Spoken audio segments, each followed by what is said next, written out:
Alhamdulillah Alhamdulillahilladzi nahmaduhu wa nasta'inuhu wa nastaghfiruh wa na'udzu billahi min shururi anfusina wa min sayyiati a'malina may yahdihillahu fala mudilla lahu wa may yudlil fala hadiya lahu asyhadu an la ilaha illallah wahdahu la syarika lahu wa asyhadu anna Muhammadan abduhu wa rasuluh sallallahu alaihi wasallam la nabiyya ba'da. Allahumma shalli wa sallim ala hadzal nabiyil karim wa ala alihi wa ashabihi rasulillahi ajmain. Usikum wa nafsi bittaqwallah faqad fazal muttaqun. Ittaqullaha haqqa tuqatih wa la tamutunna illa wa antum muslimun. Qala Allah Ta'ala fil Qur'anil Karim, A'udzu billahi minasy syaithanir rajim. Bismillahirrahmanirrahim. Inna a'tainakal kautsar fashalli li rabbika wanhar inna syani'aka huwal abtar. Wa qala Rasulullah sallallahu alaihi wasallam, man kana lahu sa'atu wa lam yudahu fala yaqrabanna musallana. Sadaqallahul azim wa sadaqa rasuluhun nabiyyul karim wa nahnu ala dzalika minasy syahidina wasyakirina walhamdulillahi rabbil alamin. Bapak-bapak, saudara-saudara, kaum muslimin jamaah Jumat Masjid Taqwa yang dirahmati Allah. Kembali pada siang hari yang terang ini, kita panjatkan puji dan syukur kita kepada Allah Subhanahu wa taala. Karena hingga saat ini Allah tak henti-hentinya memberikan nikmat-Nya kepada kita. Baik nikmat sehat, nikmat sempat maupun nikmat iman. Dengan ketiga-tiga nikmat itulah terpadu menjadi satu, sehingga menjadi sebuah kekuatan bagi kita untuk mampu melangkahkan kaki dan ayunkan tangan, mulai dari rumah kita dengan niat ikhlas karena Allah lillahi ta'ala untuk melaksanakan ibadah Jumat yang kita laksanakan pada hari ini.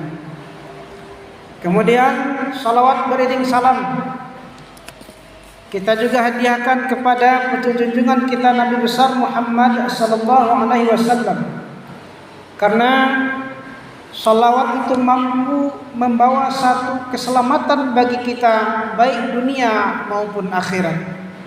Salawat yang kita berikan kepada Nabi sallallahu alaihi wasallam mampu meningkatkan iman dan takwa kita kepada Allah. Bahkan mampu memberikan syafaat di akhirat nanti, saat-saat tidak ada Nabi dan Rasul yang mampu memberikan syafaat selain daripada Nabi Muhammad SAW. Minimal dengan lafaz Allahumma salli ala Muhammad wa ala ali Muhammad.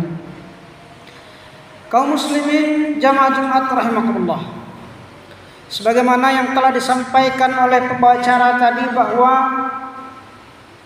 tidak berapa lama lagi Idul Kurban akan segera menjamu kita semua. Meskipun terdapat beberapa perbedaan di kalangan para petinggi, para ulama dan para ilmuwan yang lain, namun setidaknya kita tidak mungkin menggunakan kedua-dua pendapat tersebut.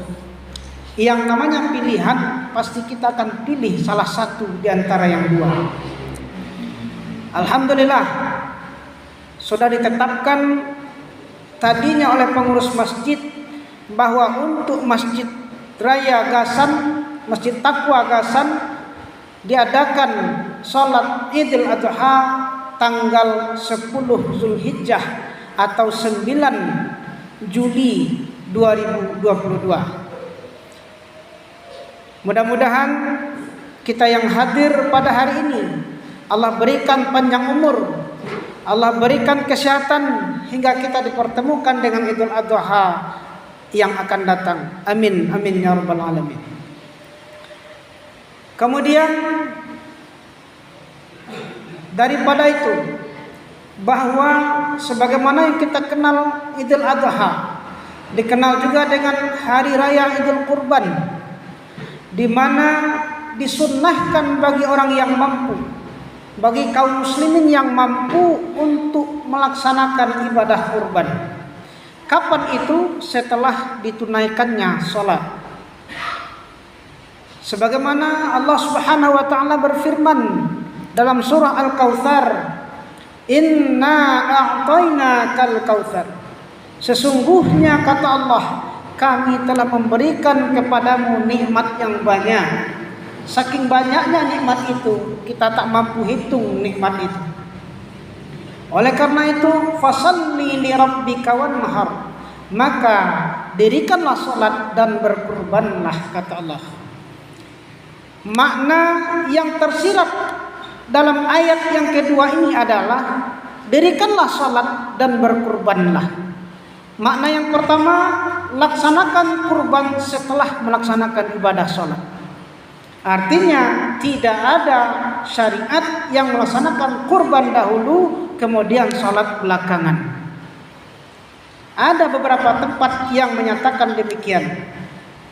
Kemudian salat yang dimaksud adalah sebagaimana kita pahami bahwasanya ibadah salat adalah perintah bagi orang yang beriman, bagi orang yang Islam, yang yakin akan datangnya hari akhirat, maka anjuran untuk melaksanakan kurban adalah bagi orang-orang yang takut kepada Allah.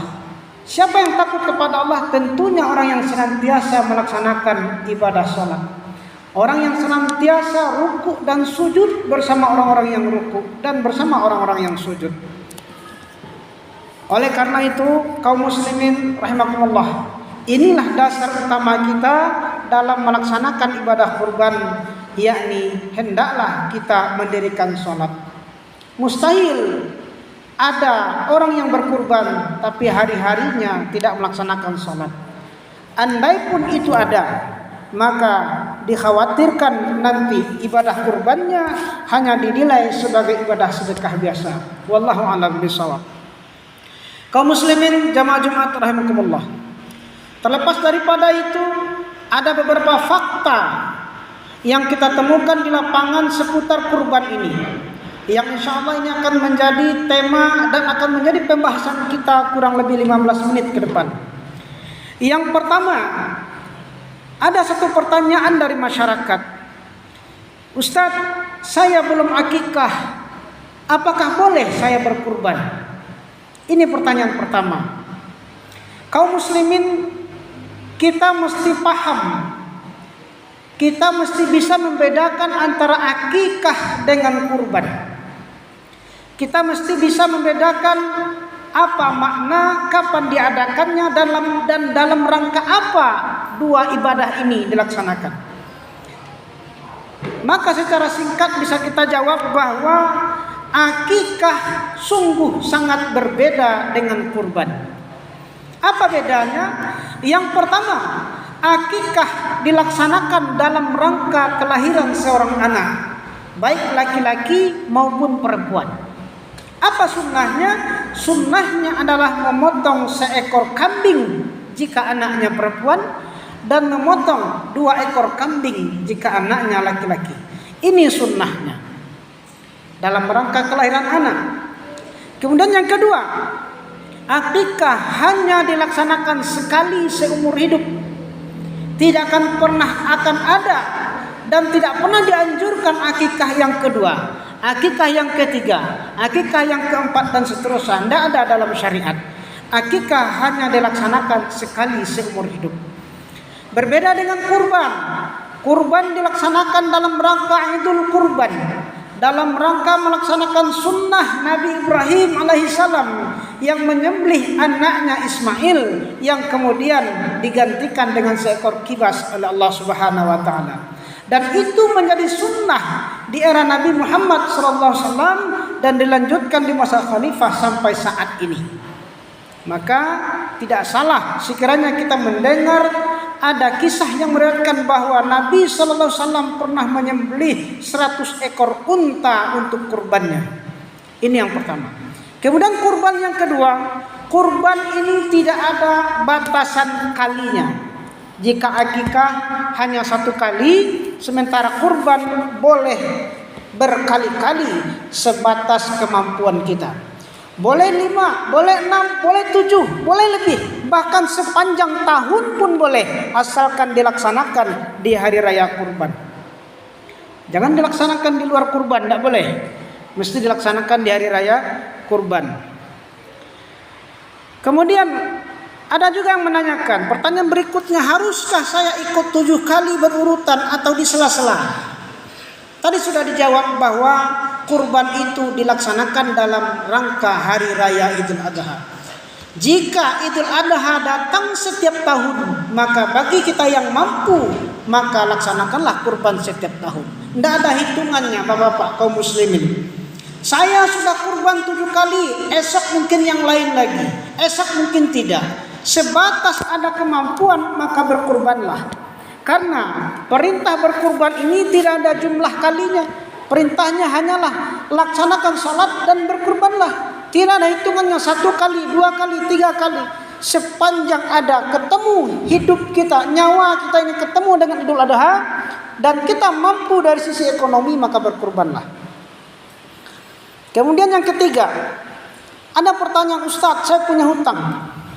Hutangnya hutang leasing, hutang mobil, hutang motor.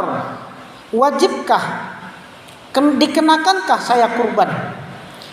Ini pertanyaannya. Jawaban sederhananya kita coba hitung-hitungan. Kalau untuk beli mobil ada uang meskipun dengan jalan nyicil.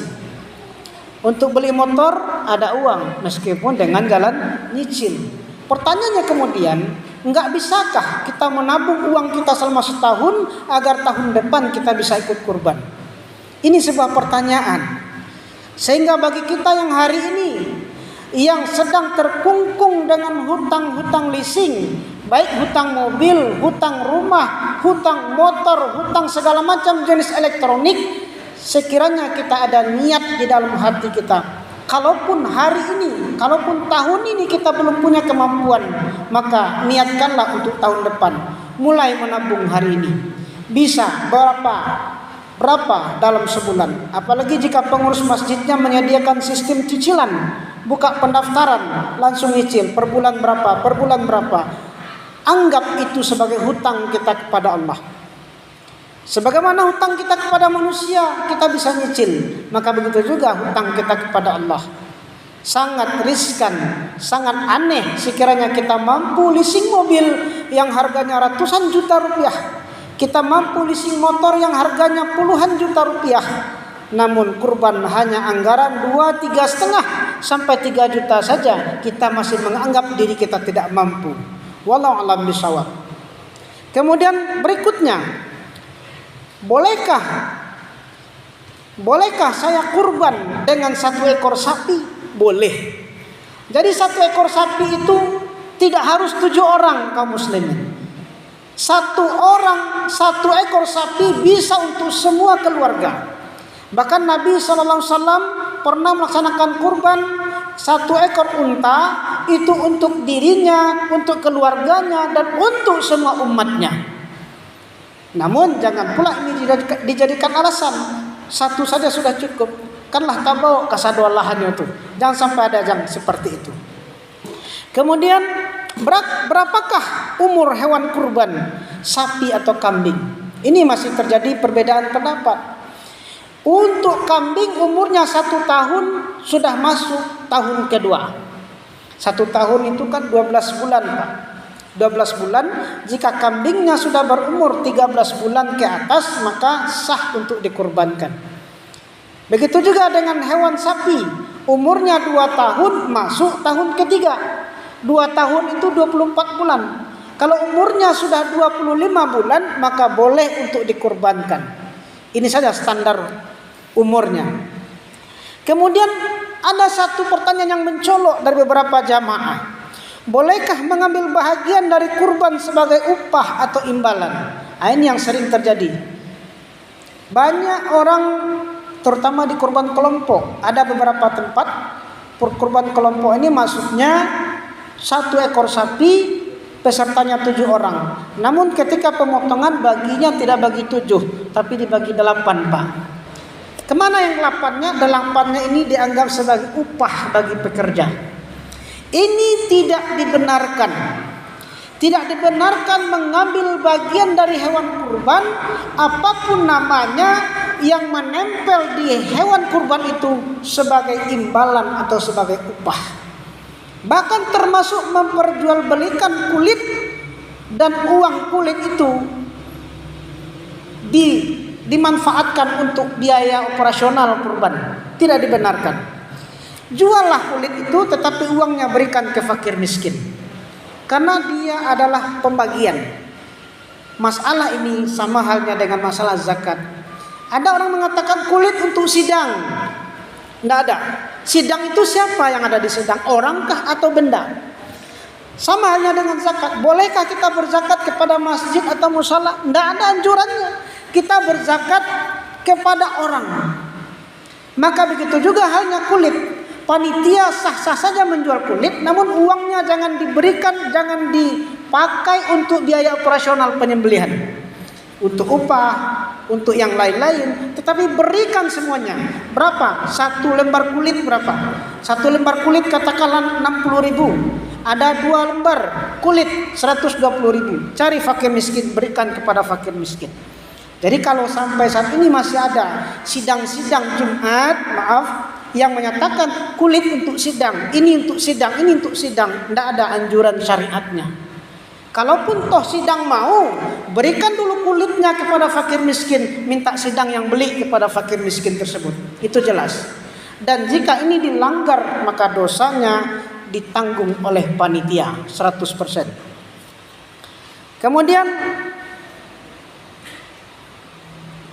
ada pertanyaan terakhir kepada kami. Bolehkah mengambil hewan kurban daripada hewan yang tidak ada tanduknya? Nah, ini ada hadis Nabi SAW. Kalau orang mengatakan bahasa kitanya sapi gugun, tidak ada tanduk. Nah, ini sering diperselisihkan, sapinya tidak ada tanduk. Kenapa? Nah, sering diperselisihkan ini. Kaum muslimin wajib kita ketahui bahwa ada beberapa hewan kurban itu yang tidak boleh. Yang pertama buta, jelas butanya. Buta, jelas butanya. Yang kedua sak pincang dan jelas pincangnya. Buta yang jelas butanya, yang kedua pincang yang jelas pincangnya. Itu 2. Kemudian yang 3, sakit yang jelas sakitnya. Sakit yang jelas sakitnya. Kemudian kurus yang jelas kurusnya. Dalam 4 kategori yang tidak dibenarkan untuk memotong hewan kurban tadi, tidak disebutkan perihal tanduk. Maka sebagian ulama berpendapat sepanjang yang tidak ada itu tidak menjadi bahagian dari yang akan dibagikan kepada masyarakat, maka sah-sah saja. Ini padahal tanduk itu tidak dibagikan, terbuang saja begitu saja. Kepala kadang terbuang saja. Yang dibagikan hanya daging. Kecuali apabila di dalam suatu masyarakat tersebut sudah ada orang yang bikin sup tanduk, sah-sah saja. Ini belum ada sampai hari ini kita dengar ada sup tanduk, belum ada. Jadi tanduk tidak termasuk persoalan sah atau tidak sahnya memotong hewan kurban. Bahkan dikatakan hewan betina boleh tidak dikurbankan? Boleh. Kalau berbicara bolehnya boleh. Namun ada sebagian pendapat yang mengatakan jika hewan betina diperbolehkan untuk dikurbankan, maka terputuslah mata rantai hewan tersebut. Yang betina sudah tidak ada lagi, mau kemana lagi? Putus generasi. Ya, nah itu juga. Baik, barangkali sebagai landasan dan khutbah kita pada hari ini, itu yang dapat khatib sampaikan. Mudah-mudahan kita yang hadir pada hari ini mampu membedakan mana yang akikah, mana yang kurban, dan mana yang dikategorikan mampu, mana yang dikategorikan tidak mampu. Malulah kita kepada Allah Subhanahu wa taala sekiranya kita mampu beli rumah kredit, mampu beli mobil kredit, mampu beli motor kredit, tapi tidak mampu kredit kurban dengan Allah. Bagaimana cara kreditnya? Nabung dari hari ini. Jika tidak mampu tahun ini, maka tahun depan. Tidak mampu tahun depan, tahun depannya lagi. Tidak mampu tahun depannya lagi. Pastikan, insya Allah, jika ada niat, pasti ada jalan. Mudah-mudahan khutbah yang khatib sampaikan hari ini bermanfaat untuk kita semua. Fa'tabiru ya ulil absar la'allakum tuflihun.